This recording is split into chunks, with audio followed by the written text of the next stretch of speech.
What's going on, everybody? Welcome to another episode of Pretty Lies and Alibis. I'm Gigi Fruit Loop. I would ask you what's good, but I know what's good. It's almost bedtime. Exactly. A pillow and a blanket. I have Yes, this mattress topper on my bed. It's like 3 inches thick. It is so comfortable. I know. I have one too. And my kids are like, your bed's so comfy. And I say, well, yeah, because I'm mom. Yeah, They act like they sleep on cardboard boxes and they got these nice mattresses too, whatever. yeah. So, real quick, want to give a shout out to our sponsor, Two Cool T-shirt quilts. If you look behind me, you can see just one example of her lovely work. That's our logo on their pillow. If you want to get something for yourself or maybe an early Christmas gift, go to twocooltshirtquilts.com/pretty lies and alibis. And yeah, you won't regret it. They're very comfy. So I need to get my vibrations checked, Fruit Loop, because if you remember on our last episode, Lori said that she didn't have to fly back from Hawaii to Arizona because her vibrations were so high that she used a portal. So I need to see if I can portal to Denver in June and July because there is a really good lineup of concerts. Bare Naked Ladies in June, July, David Gray, the Gin Blossoms, Goo Goo Dolls. And that is really cool because they're spread apart in July. We could do a whole week of sightseeing. So I need to check my vibrations. You Yeah. think they'll let me Portal talk to in, Chad for portal a minute? out. Yeah, portal in, portal out. Yeah, so we're going to jump right in. We're actually going to go back to the iCloud documents for this episode. I got a little distracted with the Brian Laundry stuff today. And the one thing you're going to find is as I go through these documents, we're going to have to jump back in time and cover some things that happened. So we try to give you a little bit of context of where we are. So if you hear something we might have said on a previous episode, we're not repeating ourselves. We're just trying to bring it in so that it makes more sense. So let's get started. There were a lot of nicknames for key players in this case that they found once they got access to all these iCloud accounts. So we're going to go through a couple of those right now. Al 2 was Alex. Wonder Melanie, who Al 1 was. Al maybe 2. his other personality. I don't Yeah. know. Yeah. Melanie Pulowski used the alias Leilani Lee and she was stored in Alex's phone under Miriam. I would get so confused. Yeah. How do you remember who they are? I would be texting the wrong person, the wrong thing. Do it all the Yeah. time anyway with everybody's real name in my phone. So Melanie 2 and Bishop. Melanie 2 is Chad Daybell. And this I'm number was sorry. That's just funny. this number was stored on October 28th, which is shortly after Lori and Chad first met. And also, if you read Chad's erotica, he talks about texting and calling Lori frequently after meeting her. So he sort of does this, what I assume to be part fact and obviously part fiction. And so he does talk about he texted her very frequently. The Bishop number shows phone calls and texts between Lori and Redacted. And it says a daughter of Chad. So we do know that Lori very early on was texting with at least one of Chad's daughters.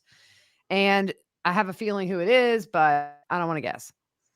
So what's really weird is right after Chad met Lori, when he got back to Rexburg, he started doing Google searches for Lori, Charles, Alex, and Melanie Pulowski. Charles did have one iCloud account that wasn't very active. Only after he discovered the affair with Lori did that account start working or showing signs of life. At the end of December, this is according to Zulema. At the end of December 2018, January 2019, Lori has lunch with Zulema and Melanie Gibb, and Lori tells them that Charles has been taken over by a zombie. We know it was in January, probably. So January 30th was a really big day. That's when Lori withdraws the money, 25,000 in one account, 10,000 in another, and deposits that, leaving Charles high and dry. At 12:39 p.m. on January 30th, Charles sends a text to Lori and says he's coming home tonight. Now, remember, at this point, they're still married.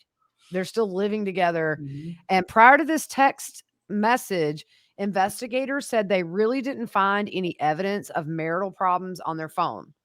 But this is the day it all starts, from what I can tell. So 12:39 is when he texts. At 4:06 p.m., Lori texts her mom, her sister, Melanie Pulowski, and Alex, and she says, "Please do not answer the phone if Charles calls you. We are in a big argument and he's looking for people to be on his side. Thank you. I love you all." What's funny about this is 2 days prior, this was when Chad begins searching for Ned Schneider and body possession. Yeah. That's suspicious. That's weird. Yep. So 4:14 p.m. Charles texts Lori, "I'll come home tomorrow. I'll get JJ as you asked and go to Louisiana. I don't want you to destroy me as you said." So we kind of So, assume maybe they talked on the phone. yeah. Yep. Well, remember didn't he have recordings on his phone? Yeah, I believe so, yeah. Remember he had Mhm. recordings on his phone? So Charles calls Gilbert PD saying Lori is acting strange and making threats. He and Lori It's late. He said, Lori. he said Lori told him he was someone named Ned Snyder and she was going to destroy him. He was told to follow up with community bridges when he got into town. 4:38 p.m. Charles texts Lori, "Please call me." 4:49 p.m. Lori responds, "Too late for words. I'm done." At 6, Lori's iCloud reveals searches for Hyatt hotels, and she was at the Four Point Sheridan. Yep. So between 6 and 10 p.m., Charles travels from Phoenix to Dallas. At 8:12 p.m., Chad conducts a Google search, Ned Schneider, Louisiana obituary, 1997. Didn't they try to say this was a friend of Charles's or something? Yeah, if you remember the last episode, they said that Yeah. Ned Schneider was a childhood friend of Charles's that had died, but Yep. his spirit attached to Charles and learned his behaviors and all that hogwash. Yep. So Lori takes Charles's truck from the airport. Melanie Gibbs said Alex took Lori to the airport to the truck. She donates boxes of Charles's clothes to Goodwill. And another was hidden in her house behind food storage. When Melanie Gibb asked Lori if she was being extreme, Lori says it was God's will. Oh boy. So at 11:38 p.m., Gilbert PD receives the emergency health petition. Charles tells officers that Lori told him he isn't Charles and she could murder him with her powers. She called him a dark spirit, and that's what we saw in the body cam footage. Right. Yep. So January 31st at 7:25 a.m., Charles texts Lori, "Your phone is active. I want no trouble. Just let me have my truck and clothes and I'll leave." He then tells her he has no money because obviously she took it all. And he also says, "Please don't go to work today. Your recommend has been suspended." Yeah. So I think that's the start of. So I'm assuming he's talking about her temple recommend. Yeah, and it's just and that's why we kinda have to go back and sometimes repeat things because Yep. as we know now, 2 days before this is when Chad is doing his Google search for this name, Ned Yeah. Schneider, and then if you look at Lori, I mean, we don't really know what time they first started having an argument, but we know at 12:39 he texts Lori he's coming home tonight, and then at 4:06 is when she texts everybody he's trying to get people on his side. I mean, she's already getting getting it to where Charles isn't talking to any of her family because she knows he's going to say, "She's gone crazy. We need to Yep. do something." And that's not what Lori wants. This is stuff that makes me realize she wasn't crazy. Yeah. Oh, most definitely.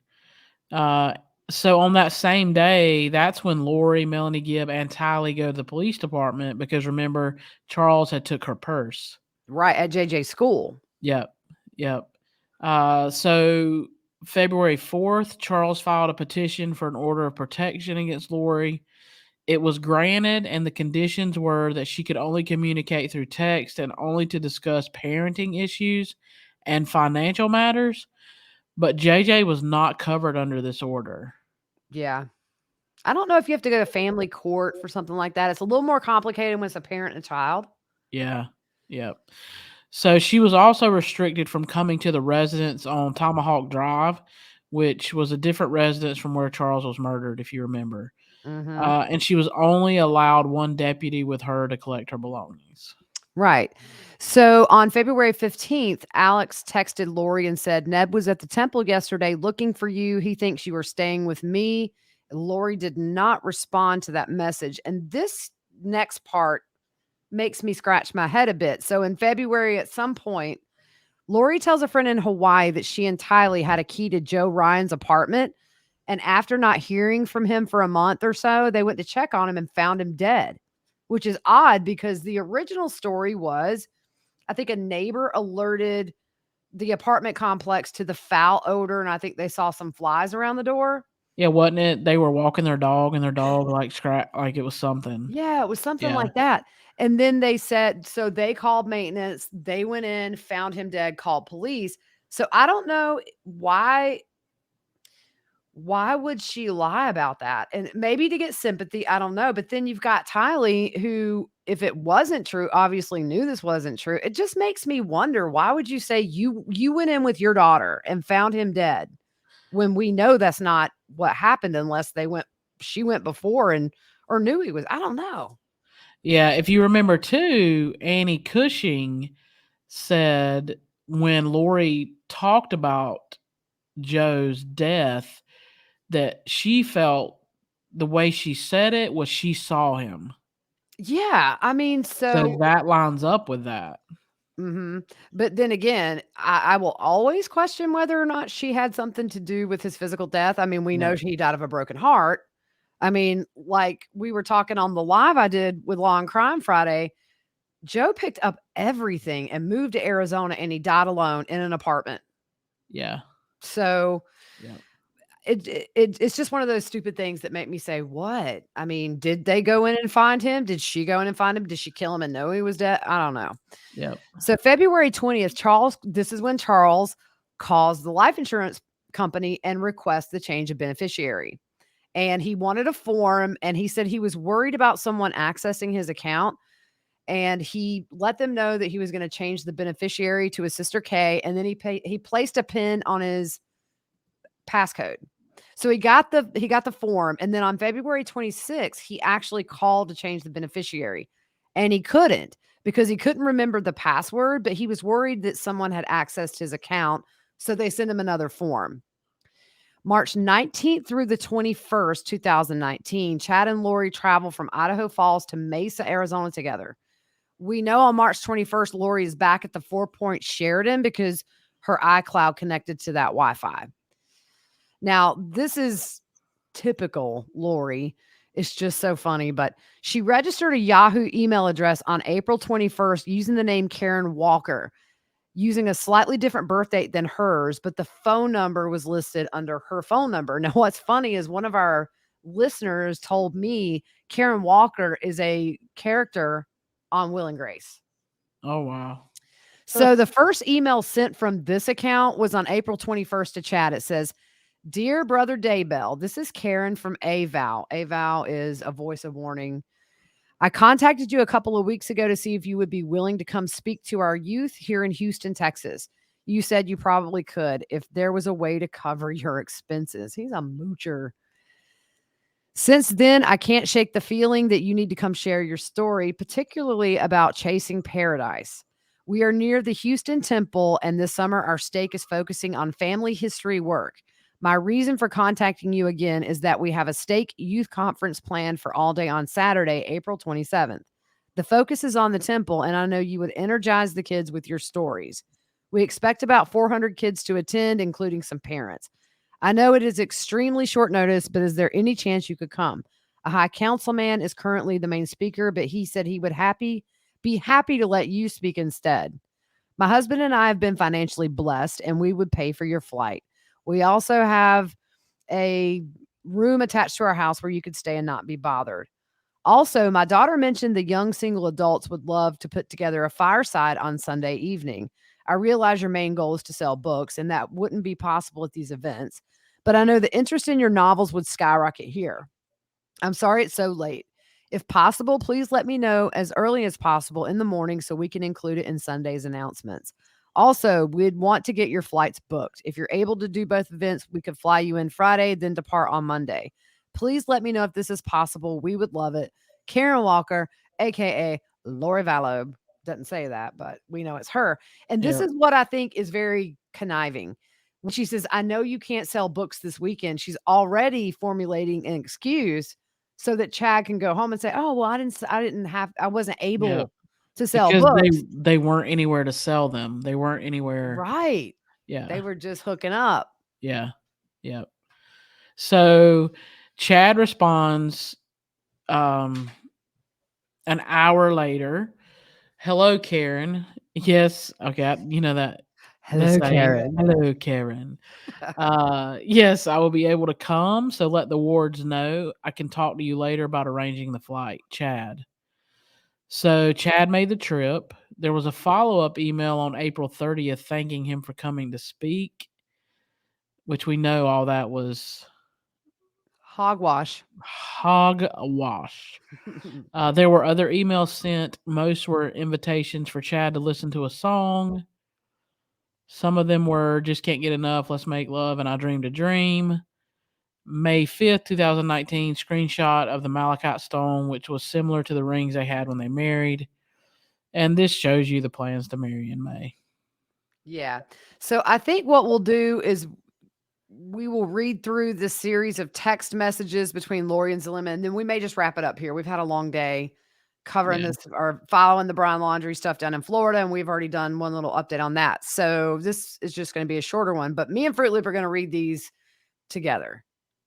Yep. What? Yeah, we're reading it together. The What are we reading together? text between Zulima and Lori. Oh, we're gonna read these together We're going to read these together right now, right this moment, girl. right this moment. Well, I'm just looking at my paper that says "stop here." Yeah, but it's only, I'm just kidding. I'm I'm just trying to hit kidding. 20 minutes. So May 29th. I'm glad our listeners love us and they don't care when we I like know, say right? crazy First stuff. time listeners going to hear this and say, not for me. Not for me. We'll get a post. Yeah. So May 29th, Lori to Zulema text at 10:32 a.m. Perfect. I found out there are four. One is a level for entity. His name is Iplos. The H is silent.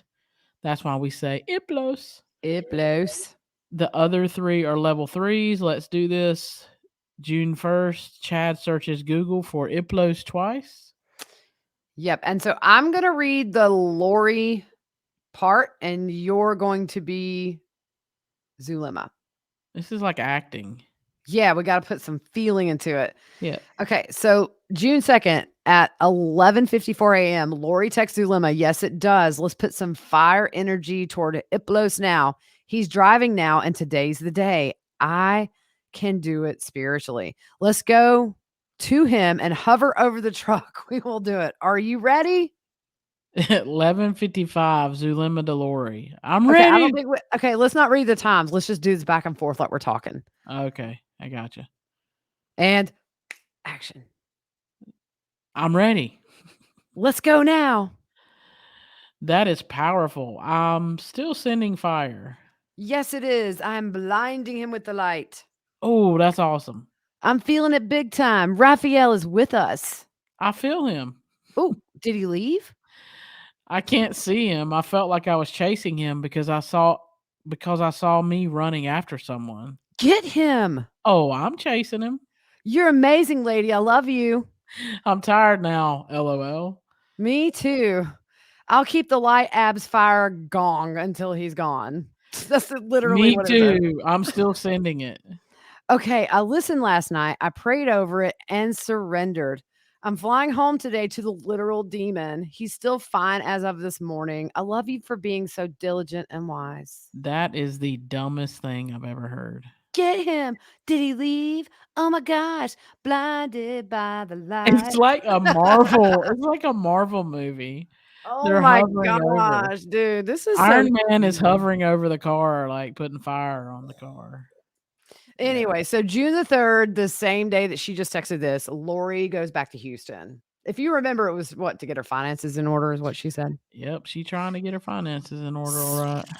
Lord have mercy. Okay, so Mm. we're gonna stop here after that dramatic performance. Hey, thank you guys for Thank that you. was good. That Don't was forget to good. tip your waitress. Yes, we'll be here all night. Yeah. No, I won't. I'm gonna be in my Uh, bed in about 8 minutes because that's how long it's gonna take me to get this up on YouTube. yeah. All right, guys. So we're gonna be back tomorrow. We're gonna keep this up. I do have a thing. Maybe we can do it earlier than tonight. I have to go to my daughter's school. They're having a movie night. And so my big kids who used to go to the school, all their old teachers are super excited to see them. So we'll get something out for you tomorrow. Yep. And we appreciate you guys. Keep an eye on our social media. We're still going to be looking for Brian Laundry updates tomorrow and see if anything new comes out. But in the meantime, have a good night. We will see you soon.